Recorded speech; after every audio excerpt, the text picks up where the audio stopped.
the very best care possible. I'm going to ask Dr. Don Neifer to come up and speak on this cub over the last several days. Dr. Neifer.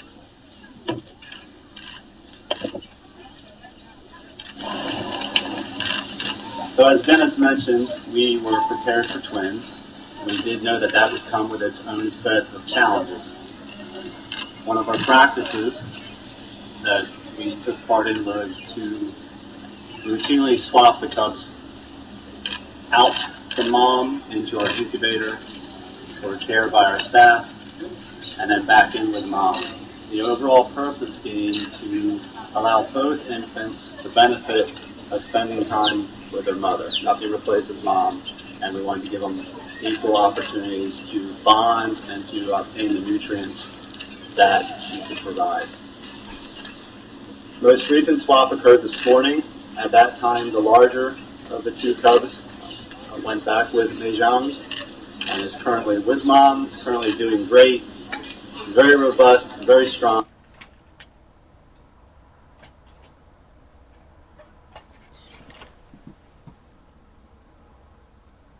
And we're all extremely happy with this cub's progress. The smaller cub on Monday and part of Tuesday had been swapped out from mom.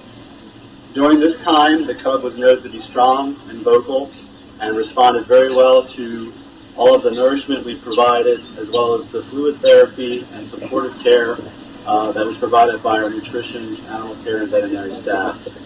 Based on our comfort level at the cub's condition and overall progress, it was decided to get this cub back in with mom, because that's our overall goal. We performed a successful swap Tuesday afternoon, and at the time of the swap, both cubs, the larger and the smaller, were vocalizing, were strong, and showing us no signs of concern. From that point and through the night, the Panda team, who was there 24/7 and observing their behaviors of both mom and the infant who was not with mom, exhibited strong behaviors and heard both cubs vocalizing, acting normal, and nursing for good amounts of time. However, this morning, when our team went in to perform the swap again, we immediately noted that the little cub had not increased in weight, appeared weaker, and was exhibiting possible respiratory issues. Our Panda team began administering antibiotics, respiratory support, fluids, and nutritional support as appropriate. Although we did see some slight improvement in the cub's overall condition and behavior, things turned and the cub's condition declined into the early afternoon.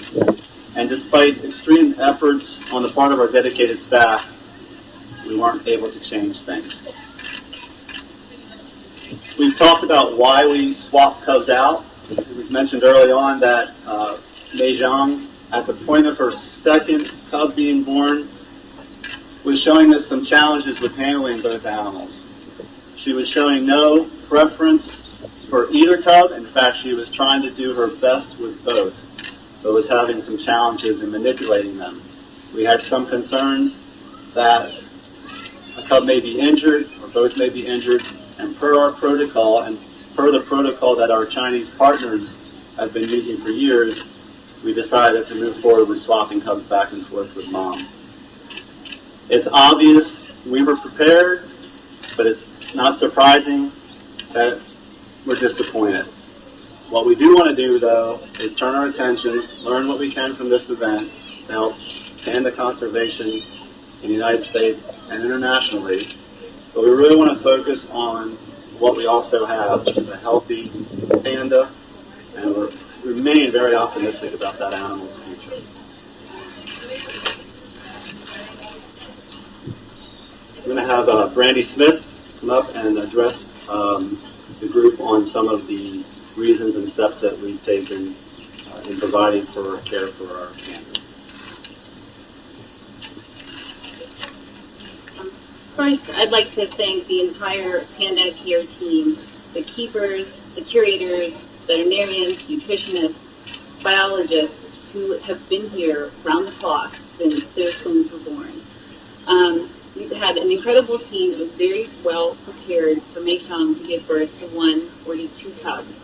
In fact, we were so prepared for these twins that as soon as that second cub was born, we contacted Zoo Atlanta, who had experience raising twins 2 years ago, and within hours, we had a keeper here from Zoo Atlanta who was helping us care for both cubs.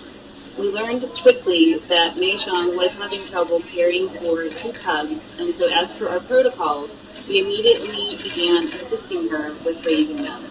And this meant that we would care for 1 cub while she was nursing the other, and then we would switch them back and forth so we could help her make sure that both would be cared for. Right now, we still have a very healthy mom and 1 very healthy baby, and as animal care, this is our job to make sure that both mom and cub survive and continue to thrive. So the little cub that we have now, all appearances, is healthy and doing well. And Meishan is the same incredible mother that she was to Bao Bao and to Taishan. And so our goal right now is a team working with Meishan to make sure that this cub survives. Okay, we'd be very happy to entertain any questions at this point. Dennis, Dawn, or Randy are happy to take questions. Go ahead, Mike. Could you just run through the sequence of events? I'm not quite sure I understand which cub was with mom at the end, and You just like the sequence of events of which cub was in the incubator, which cub was his mother in the past 24 hours? Yes, please. Sure. I'll let Dawn handle that. Okay. Sure. So since yesterday afternoon, the smaller cub, the cub who, I'm sorry, go back. Since yesterday afternoon, the larger cub, who is now back with Meishan and is doing great, was in the incubator. We, yesterday afternoon, had placed the smaller cub with Meishan for the purpose of getting nutrients from mom and gaining some weight and allowing for some bonding. So this morning at the swap out, the larger cub went in with mom. The smaller cub came out, and it was at that point we noticed that the smaller cub was having issues. Did anything happen when the smaller cub was with mom? No, nothing that we can tell. I hope you appreciate the, instead of a 1 to 700 size ratio of baby to mom, I believe this small kid was around 1 to 1,500 size ratio. So, mom's able to literally hide it under her chin, hide it in her armpit, lay on her side, and not let any of us see that baby. So we relied a lot on what mom was doing. Certainly if mom had dropped the baby, it would have been obvious that something was going on. She never showed us any signs that she was concerned about her infant. We did hear vocalizations. We did hear what we presume in Panda language to be rooting behavior and nursing behavior. We were very hopeful and optimistic that this kid had latched on to her nipple and was getting adequate food and sustenance from her. Suspect Meishan was doing everything right. We weren't able to see everything that was going on with that child. It's just not possible. What? Did she know when it happened to her weakness? Yeah, so that, I want to clarify that. That's a good question. There's been some misunderstanding that she has preferred one cub over the other. That's not been the case. When the second cub was born, there was some frantic behavior on her part, trying to literally balance and juggle these 2 kids at the same time. Our team, recognizing that, 1, pandas don't have a great track record of being able to raise twins, and 2, because we've established protocols based on a lot of experience of our Chinese partners and others, that the standard is to go in and remove one of those infants. We did that. Obviously, in a perfect world, we would have taken the baby that was just born. We think we did. We're not exactly sure we did. But mom never showed a preference. Now, during the swap back tech times, There were days when she was a little less interested in taking that baby, but that occurred where either baby is concerned, not one or the other. Go ahead, Mike. Don, what kind of like respiratory assistance did you give to the Sure. cub? Good question. So the baby was in an incubator. The incubators allow for us to manipulate and control both temperature and humidity. Both of those things are very important for the baby's metabolism and also respiratory function. You know, make sure you have nice, moist, normal trachea and respiratory tree. We also were able to provide supplemental oxygen, upwards of 100% pure oxygen, into the incubator, which of course is going to make anybody who's had a cold is going to make breathing a lot easier if you don't have to breathe atmospheric air. The other thing we were doing was providing a technique called nebulization. Anybody's used a humidifier, it's kind of similar to that. This is a machine that can take saline, it can take products that help break down mucus, it can take antibiotics and other drugs and aerosolize them into very fine particles that are taken in by you, me, or a baby panda, go down into the respiratory tree, go to the site where there are issues, whether that be an infection, mucus, or other problems. So those were the means in which we were providing respiratory support. Now, what do you do moving forward with the cub that you do have? Are you going to be taking, and how often would you be taking the cub out? That's an excellent question. I'm going to let Randy field that one for me, though. So we know from Meishan's history that she is an excellent mother when she has a single cub, and we see all evidence that she's continuing to do that. In fact, some of the challenges we had with swapping the cubs is that she was being such a fiercely good mother to the cub she had in her hand. We sometimes had difficulty in making the swaps. So we're going to continue to monitor her. So we have a different set of protocols in place. Right now, which we've been doing all along, is we actually have a team of people who are monitoring her with her cub. We're making sure that that cub is nursing, listening to those vocalizations, make sure Meishan's behaviors are all appropriate and that she's doing well. We're also providing her with fluids. So several times a day we go in with a little bit of apple juice and diluted apple juice, and we offer it to her to make sure that she has everything she needs to take care of this cub. And just briefly speak on the emotional part of all of this. I know Bao Bao was a twin, but her twin was stillborn, but this one, they were two viable cubs. Talk about how difficult this time around was. I think it's, so you're looking at a member of the panda team, and we've all been awake since pretty much Saturday, so I will try not to be too emotional, but you know, every giant panda in the world is important. Part of it are these individual animals that we care for, but you're part of a greater conservation story where we're actively saving the species, and we know that these animals matter. And the incredible joy that you feel when you have these two beautiful, just fragile, delicate cubs, of helping a mother panda care for those cubs. I mean, it's such an honor, and at the same time, it's superhuman effort that staff made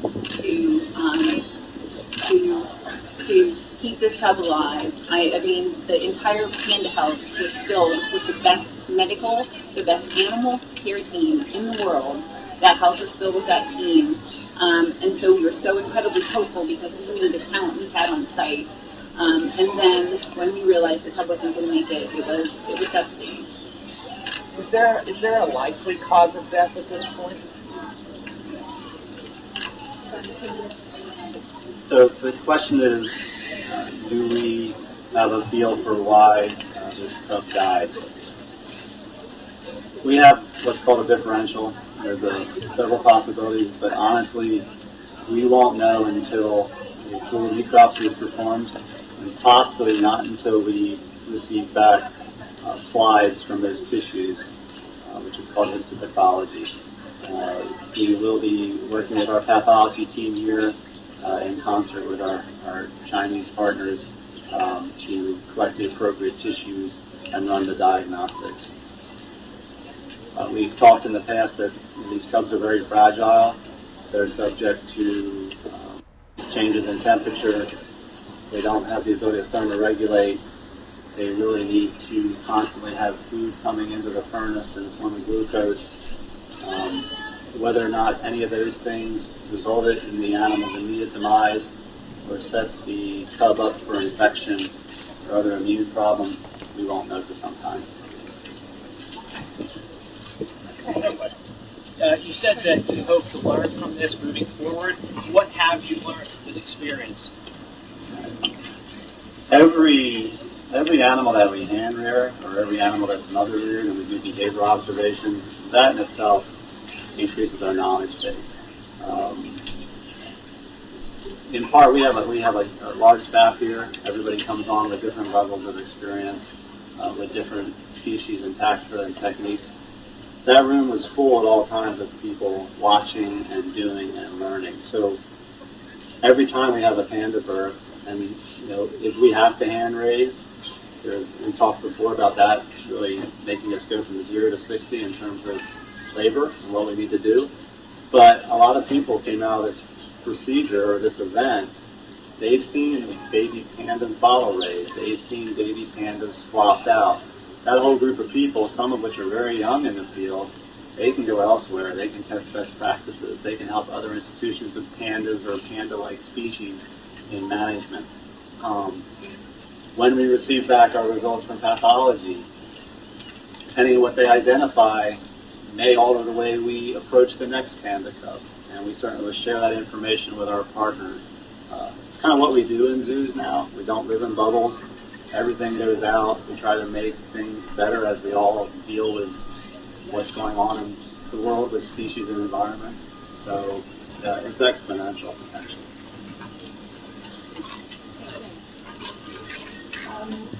If there aren't any last questions, I just want to thank you very much for coming on such short notice. And with that,